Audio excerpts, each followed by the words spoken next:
Greetings! What is going on, world? It's me, Mahogany, joining you from one of my favorite places slash workout arena slash boardroom slash sanctuary. We get it in here.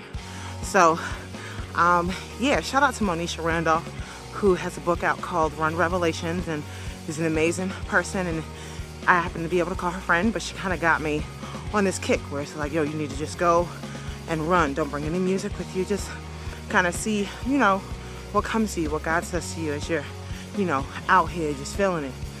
And today what came to me, I was about my third lap, and everybody knows that 4 laps on a track equals a mile. So I'm close to my 4th track. I'm at the 3rd track and I'm getting tired. I can just feel my lungs just dying. I'm like, man, I want this to end. I'm not in the mood today. But then it just came to me like, okay, if you stop now, then it's gonna delay your process. And that's gonna be lame, you know? So it's like, yo, just hurry up, get to your destination, push this boy out. And then I could also feel myself, by the time I was on my 4th lap and I was close, like close to the end, I could feel myself wanting to hurry up and just get it over with. But then something in me said, no, feel it, enjoy the process.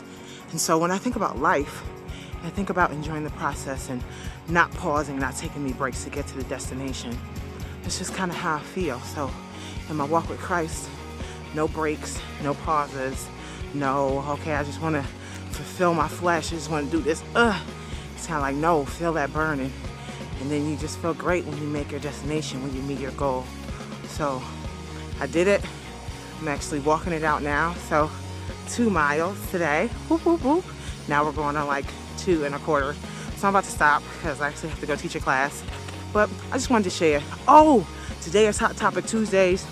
Today's hot topic is, why do we stay? What are the lies that we tell ourselves that make us stay in not just abusive relationships, but relationships that just aren't acceptable, just not what we want? So tune in. I'm posted up on Facebook, posted up on Twitter, chime in. And yeah, that's it. So love y'all. Have a blessed day. I wonder if you can even see me. The sun is like super bright. I'm shining, y'all. No, that's God's sun doing his thing. So anyways, I'm out. This video is long. Deuces.